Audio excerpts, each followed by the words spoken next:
Hello friends, स्वागत है आप सभी का सीबीबीकल आर्ट्स क्लास में। 2026 के लिए नया बैच स्टार्ट हो चुका है। अगर आप 12th में हैं, आर्ट्स सब्जेक्ट आपका है, तो आप सभी के लिए बहुत ही मोस्ट इम्पॉर्टेंट ये चैनल है। यहाँ पे बिल्कुल फ्री में आपको सब कुछ अच्छे तरीके से पढ़ाएंगे।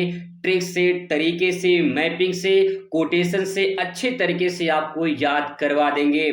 सब कुछ अच्छे तरीके से यहाँ पे चलने वाला है। जो आप पेड कोर्स खरीदते हैं, पैसा लगता है, वहां पे आपको अच्छे कंटेंट नहीं मिल पाते हैं, लेकिन यहाँ पे आपको जो पेड वाला कोर्स है उससे बेहतरीन आपको यहाँ पे सब कुछ फ्री में मिलेगा। तो चलिए शुरुआत करते हैं। भूगोल के विषय से हम लोग शुरुआत करेंगे और एनसीईआरटी का जो पूरा पैटर्न है उसको अच्छे तरीके से समझेंगे। बुक का नाम है मानव भूगोल के मूल सिद्धांत। फर्स्ट बुक आपका है ज्योग्राफी का, और ये शुरुआत हम लोग यहीं से करेंगे। चैप्टर पहला है और पहला चैप्टर है मानव भूगोल की प्रकृति एवं विषय क्षेत्र। शुरुआत यहीं से करेंगे। कुछ टॉपिक मैंने यहाँ पे नोट डाउन कर लिया है, और जैसे कि मानव भूगोल की परिभाषा, ये हर साल पूछा जाता है मानव भूगोल की परिभाषा के बारे में। मानव भूगोल को परिभाषित कीजिए, उसका क्या आशय है, किसे कहते हैं, पूरा डिटेल में सब कुछ इसके बारे में समझने वाले हैं। फिर इसके बाद मानव भूगोल की प्रकृति पूछता है, यानी उसकी विशेषताएं क्या है। इसके बाद जो है मानव भूगोल के कुछ विशेष क्षेत्र या उप क्षेत्र के बारे में पूछा जाता है। यहाँ पे कभी कभी उपशाखा या शाखा के नाम से भी क्वेश्चन पूछ लेता है, तो दोनों का अर्थ एक ही है।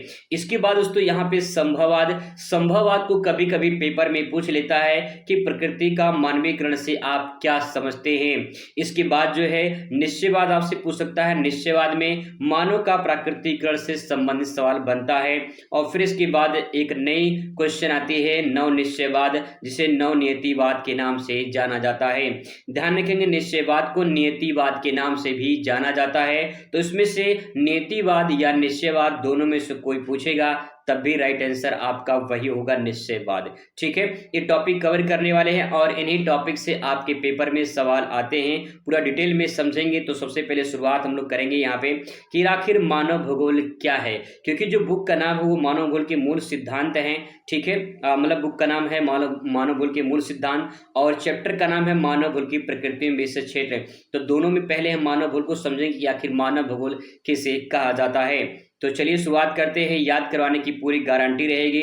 सबसे पहले हम लोग यहाँ पे चैप्टर की बात करें तो इस प्रकार से आप देख पाएंगे। आइए शुरुआत करते हैं। सबसे पहले हम लोग समझेंगे कि आखिर ज्योग्राफी क्या है, फिर इसके बाद आगे डिटेल में और समझने का प्रयास करेंगे। तो भूगोल देखिए, जो भूगोल शब्द है एक हिंदी शब्द है, पहला पॉइंट। दूसरा, इसे इंग्लिश में ज्योग्राफी कहते हैं, और जो ज्योग्राफी शब्द इंग्लिश में कहा जाता है, ये शब्द जो है ग्रीक शब्द से उत्पत्ति हुई है, ग्रीक भाषा के। ठीक है, इसे यूनानी भाषा या ग्रीक भाषा के नाम से जाना जाता है। इसके बाद जो है जो ग्रीक शब्द है ये दो शब्दों से मिलकर बना है। पहला है जियो और दूसरा है ग्राफोज या ग्राफो। ठीक है, तो ये दो शब्द हैं, इन्हीं दोनों शब्दों से मिलकर ज्योग्राफी बना है, और ज्योग्राफी से फिर हमारे पास भूगोल विषय आया है। ठीक है, अब बात करते हैं कि यहाँ पे जो ज्योग्राफी शब्द है यहाँ पे दो शब्दों से मिलकर बना है, इसमें जियो प्लस ग्राफोज। ठीक है, इसमें जियो का अर्थ होता है पृथ्वी, यानी जो है पृथ्वी के बारे में अध्ययन करना। ठीक है, और ग्राफोनी वर्णन करना या अध्ययन करना। तो हम कह सकते हैं कि पृथ्वी का वर्णन करना भूगोल कहलाता है। पृथ्वी का अध्ययन करना या वर्णन करना भूगोल कहलाता है। और भूगोल के जो जनक हैं वो एरिस्टोस्थेनेज को माना जाता है। 11th के एनसीईआरटी में ये लिखा गया है। तो जो है आप ध्यान रखेंगे, भूगोल का जनक एरिस्टोस्थेनेज को माना जाता है। एक छोटी सी यहाँ पे परिभाषा लिखी गई है, इसको भी छोटा सा समझने का प्रयास करेंगे। ज्योग्राफी का शाब्दिक अर्थ है पृथ्वी का वर्णन करना या अध्ययन करना, यानी भूगोल वह विज्ञान है, भूगोल वह विज्ञान है जो पृथ्वी की सतह, उसके स्वरूप, पर्यावरण और उसमें होने वाले प्राकृतिक और मानव गतिविधियों का अध्ययन शामिल किया जाता है। इसका मतलब है, बहुत ही सिंपल भाषा में समझते हैं, इसका मतलब कह रहा है कि भूगोल एक ऐसा विज्ञान है जिसमें पृथ्वी की सतह, यानी पृथ्वी जो या पृथ्वी देख पा रहे हैं इसकी सतह पे, ठीक है, उसके स्वरूप यानी उसकी बनावट के बारे में और उसकी वातावरण के बारे में, और इसके साथ उसमें होने वाली प्राकृतिक और मानव गतिविधियां, यानी प्राकृतिक रूप से और मानव रूप से जो एक दूसरे पर क्रिया प्रतिक्रिया हो रही है, इन सब का अध्ययन हम भूगोल के अंतर्गत करते हैं। तो इसे भूगोल के नाम से जानते हैं। थोड़ी सी परिभाषा आप यहाँ पे देख सकते हैं, और डिटेल में इसको समझने का प्रयास करते हैं तो यहाँ पे देख पाएंगे जो है भूगोल जो है यहाँ पे इसको परिभाषा हम लोग देख लिए हैं, और इसके बाद जो है यहाँ पे जो भूगोल है इसको दो भागों में बांटा गया है। एक भौतिक भूगोल है और दूसरा मानव भूगोल है। जो भौतिक भूगोल है इसमें हम प्राकृतिक संसाधनों का जो है अध्ययन करते हैं, जिसमें जो पर्वत है, पठार हैं, नदियां हैं, ठीक है, वनस्पतियां हैं, इन सब का अध्ययन जो है हम प्राकृतिक संसाधन के अंतर्गत करते हैं। इसके बाद जो है जो मानव संसाधन है, मानव संसाधन जो मानव द्वारा निर्मित हुए हैं, जैसे कि बांध है और हवाई जहाज है, ट्रेन है, गाड़ियां हैं, समुद्री जहाज है, जो विभिन्न प्रकार के उपकरण हैं, ये सब मानव के द्वारा निर्मित किए गए हैं। तो यहाँ पे इसको दो प्रकार से समझ सकते हैं कि जो मानव ने बनाया है वो मानव भूगोल के अंतर्गत अध्ययन करते हैं, और जो प्रकृति ने बनाया है उसे प्रकृति मतलब उसे भौतिक भूगोल के अंतर्गत अध्ययन करते हैं। इसे मानव संसाधन, इसे प्राकृतिक संसाधन कहा जाता है। इसके बाद तो टॉपिक को और आगे बढ़ाते हैं, तो इस प्रकार से हम कह सकते हैं कि भूगोल को दो भागों में बांटा गया है, एक भौतिक भूगोल, दूसरा मानव भूगोल। भौतिक भूगोल में हम प्राकृतिक संसाधनों का अध्ययन करते हैं और मानव भूगोल में हम लोग मानव निर्मित संसाधनों का अध्ययन करते हैं। भौतिक जो भूगोल है ये हम लोग 11th में पढ़ चुके हैं, और जो मानव भूगोल है ये हम लोग 12th में पढ़ने वाले हैं। ठीक है, अब आगे टॉपिक को और आगे देखते हैं। तो यहाँ पे अब शुरुआत करते हैं मानव भूगोल के बारे में, जो हम लोग 12th में पढ़ने वाले हैं। अब टॉपिक की मेन शुरुआत आपकी यहाँ से होती है कि ह्यूमन ज्योग्राफी यानी मानव भूगोल किसे कहा जाता है। एक बेसिक एग्जाम्पल के माध्यम से समझने का प्रयास करते हैं। आप देख पाएंगे यहाँ पे एक मानव है, ठीक है, और ये हमारी अर्थ है और अर्थ पे कुछ संसाधन है, ठीक है। अब देखिए मानव क्या करता है, जो मानव है ये प्राकृतिक संसाधनों का उपयोग करता है, पहला पॉइंट। अब प्राकृतिक संसाधनों का जो उपयोग करेगा तो फिर प्राकृतिक संसाधन इसका असर मानव पे पड़ता है, यानी जो नेचुरल रिसोर्स होते हैं उसका असर मानव पे पड़ता है और मानव का असर प्रकृति पे पड़ता है। तो इन दोनों के अंतर संबंधों के अध्ययन को मानव भूगोल कहा जाता है। एक सिंपल सी छोटी सी परिभाषा है कि इसमें हम लिख सकते हैं कि मानव और प्राकृतिक वातावरण के अंतर संबंधों का अध्ययन मानव भूगोल कहलाता है। ठीक है, बेसिक चीजें हैं, एग्जाम्पल के माध्यम से आप समझ सकते हैं। इसके बाद दोस्तों यहाँ पे और थोड़ा डिटेल में समझने का प्रयास करेंगे तो देख पाएंगे यहाँ पे जो मानव भूगोल है इसमें मानव और प्राकृतिक वातावरण के अंतर संबंधों का अध्ययन करना मानव भूगोल कहलाता है। अब यहाँ पे मानव भूगोल के जो जनक हैं वो है फ्रेडरिक रटजल, एक जर्मन विद्वान थे। इन्होंने अपनी पुस्तक में इसके बारे में वर्णन किया है। पुस्तक का नाम है एंथ्रोपोजोग्राफी। ठीक है, ये जो है 1882 में जो है 1882 में जो है लिखा गया था। तो ये फ्रेडरिक रटजल की पुस्तक का नाम एंथ्रोपोजोग्राफी है, इसको ध्यान रखेंगे। और जो है मानव भूगोल के जो जनक है वो फ्रेडरिक रटजल हैं, ये भी ध्यान रखेंगे, पेपर में पूछा जाता है। इसके बाद तो यहाँ बात करते हैं कि रटजल ने मानव भूगोल के बारे में क्या कहा है। तो देख पाएंगे कि रटजल के अनुसार यहाँ परिभाषा बताया गया है। इस परिभाषा में बताया गया है, इसको समझने का प्रयास करेंगे। यहाँ पे लिखा गया है कि मानव भूगोल, जो मानव भूगोल है ये मानव समाजों और धरातल के बीच संश्लेषित अध्ययन है। यहाँ पे संश्लेषित शब्द पर जोर दिया गया है। एनसीईआरटी में साफ साफ शब्दों में लिखा गया है कि संश्लेषित पर जोर दिया गया है। संश्लेषित का मतलब क्या होता है ये आपको बहुत अच्छे तरीके से समझाने वाला हूँ। पहले परिभाषा एक बार फिर से देखते हैं, समझने का प्रयास करेंगे। देखिए जो कह रहा है कि मानव जो भूगोल है ये मानव भूगोल मानव समाजों और धरातल के बीच संबंधों का संश्लेषित अध्ययन है। इसमें 3 पॉइंट हैं, इन्हीं तीनों पॉइंट को ध्यान में रखना है। पहला कि जो मानव है, अब देखिए मान लेते हैं कि मानव है, ये मानव कहाँ रहता है, मानव रहता है समाज में। ठीक है, मानव कहाँ रहता है, समाज में। और पूरा समाज कहाँ रहता है, पूरा समाज रहता है भैया धरातल पे, पृथ्वी पर रहता है, धरातल पे रहता है। अब जरा आप खुद सोचिए, अपना दिमाग लगाइए यहाँ पे।